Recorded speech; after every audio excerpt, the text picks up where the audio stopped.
Prize picks. It's good to be right. CP3, Clippers going through some turmoil. The Knicks going after CP3. Let's see what Ian Begley had to say from SNY. Not much has changed on the Knicks Giannis Antetokounmpo front, even with ESPN's report that said that Giannis and the Bucks are going to meet to discuss his future. Still remains the same here from New York's perspective. I think that, number one, it would take a lot to get Giannis to New York. It would take Giannis really forcing the issue in Milwaukee by using leverage via his contract extension, or it could take Milwaukee working with Giannis on the way out. That seems a little bit less likely. From a Knicks perspective, they like their team right now. They like where they're at.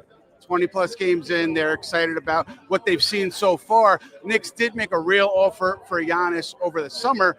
Let's see how this thing plays out over the next few weeks. And one other note here, Chris Paul, very surprisingly, parted ways with the Clippers overnight, and a lot of speculation about the Knicks. Chris Paul, I'm told that it's highly unlikely at this point for that to come to fruition, for Chris Paul to be traded here. Knicks, again, like their team, and that's where it sits as we wait for Knicks Hornets. Yes, I would like CP3 on the Knicks.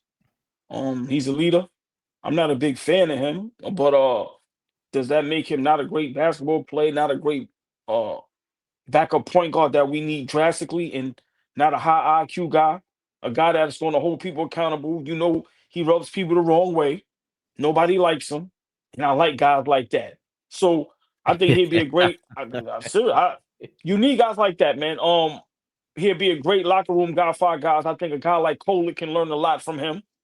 So I think from a coaching standpoint and just helping guys just make smarter basketball plays. We need, how long we've been saying it, we need another ball handler. You know, this is why Kolek is getting some minutes now, because we don't have enough ball handling. So Chris Paul brings more ball handling. Now, is he healthy enough, right? That's a big question. Is he in shape? Is he healthy enough? So I think, you know, if he passing physicals and he still wants to play, listen, I don't see how Chris Paul can hurt us on the bench in the locker room. Flea keeps saying this. We need a dog. We need somebody that's going to talk. We need somebody that's going to hold guys accountable. I think Chris Paul is the perfect guy. Seriously, I really do.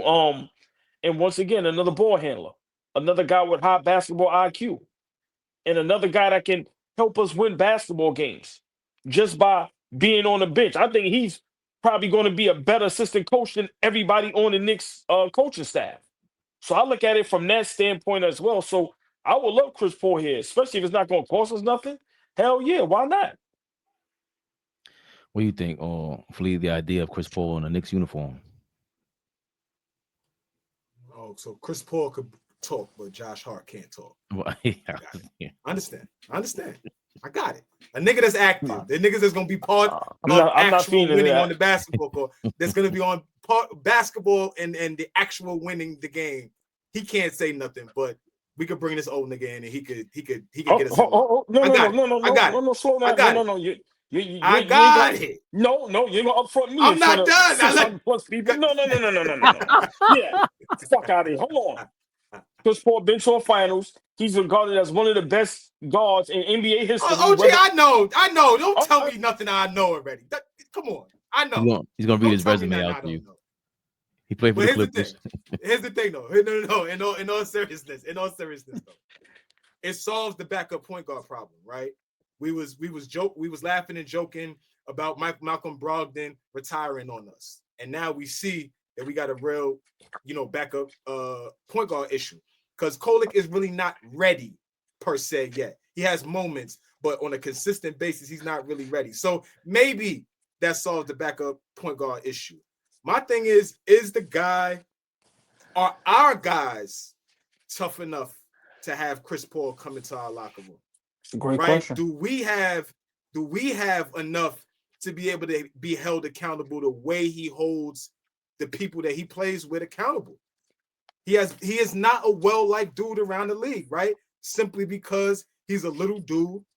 People call him dirty, but he speaks up. So I don't know. I don't know. We need that, Flea. We need a little dirty. That, right. We need that, right. Bro. But here's the thing.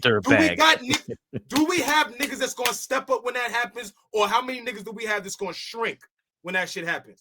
We talking about Karl Anthony Towns stepping up to the plate when people are holding him accountable. We talking about, can somebody hold Jalen Brunson accountable while his daddy and his godfather is the GM? Can they? Like, what type? Like, I'm asking. Let me know. Let me know. Because we trying to win, right? But we trying to win a championship, That's right? fact. So what the like? No, but like, you know what? on, You real quick. Me, y'all. You making great points, but those questions would have to be answered in the heat of the moment. If we're not ready for that, then we definitely ain't ready to be champions. So we're not ready for a guy to hold us accountable, play a little dirty, be a dog, things that we need. Then what the hell are we doing? So I agree with you right there. That was a great point. But I think that's why I say guys like him, guys like Giannis, that's what we're missing. That's what we're missing. Just that grit, that toughness, that dog, that type shit. I would want him. The lack of. No, go ahead, Ray. No, the lack of what? Go ahead. No, I just think the lack of culture right now.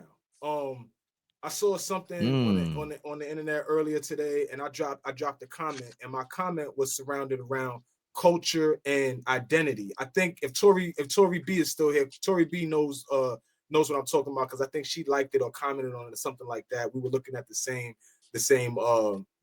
reel or whatever it was. But I'm saying that we lack identity and culture here right now. Now, this is not a thing about bring Tibbs back, because that's over with. I'm saying though, like when he's here, there was a identity and culture of what type of team we were.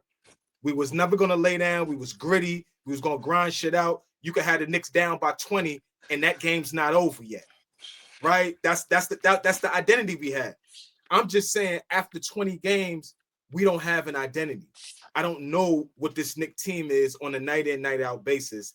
And when you start talking about bringing in a Giannis or possibly bringing in a CP3, who are both guys that, like, I think walk with a level of culture, right? When Giannis walks through the door, shit is going to change. Expectations change, y'all. Giannis walks through the door. He's a Knick. Yo, we ain't talking no more about, how we look against the Celtics and the this and that. We expected to thump everybody. We expected no nights off. But a Giannis, when we bring in a CP3, is he going to be in Jalen Brunson's ear? You got to start calling out the coverages. Yeah, I know the big man's supposed to call out the coverages, but no, start taking accountability for what coverage is going on, and you start calling them. Can he handle that? And so I would love a little culture shift, because I don't know what the fuck this Knicks team is right now. I have no clue. So I'm totally with y'all. If that's what it brings us to, I'm totally for it, because right now, like, every night is a hit or miss. I don't know what Knicks team is going to show up. I agree with that. As far as a PJ Tucker role type, I think it's, as far as playing on the court, he's washed. I didn't see anything from CP3 that looked like he was ready to play ball. On a backup point guard level is crazy, but I do like him. Would like him as a mentor for Kolek and for Brunson. Brunson, he had Luka there, but Jason Kidd was his coach. At some point, that's a major point guard, all-time point guard as well. And Brunson can score the way Chris Paul probably could have scored if he was more aggressive at scoring, because Chris Paul was nice. And we need that guy there, like you said, Fleek. But if you have him here, I didn't, the PJ Tucker thing would have made sense if we added somebody else too to really make us, solidify us as a championship team last year. I think he would have meant more in the locker room last year. PJ Tucker did if he made it to the chip too, because he's been there. You see what DeAndre Jordan is doing right now in New Orleans, right? They suck. Zion not playing again. DeJounte Murray got an ACL or Achilles or whatever. But DeAndre Jordan is coaching up Derek Queen. DeAndre Jordan is coaching up Jeremiah Fears. Jeremiah Fears is with smoke for. And I just see, every time you see DeAndre Jordan, he's in their ear.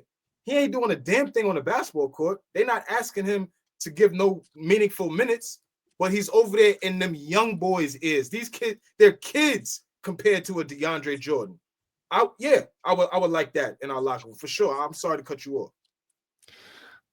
That's just bottom line, because that leaves, I just want Giannis here. Then, if that's the case, I don't. Karl Anthony Towns. I don't think there's any convincing him and somebody pushing him. He's not. I don't think he's ready for CP3. He wasn't ready for Jimmy Butler. What the hell is the difference? Ball TV. They scared, but I'm not. They don't like comentario. Y suscribe.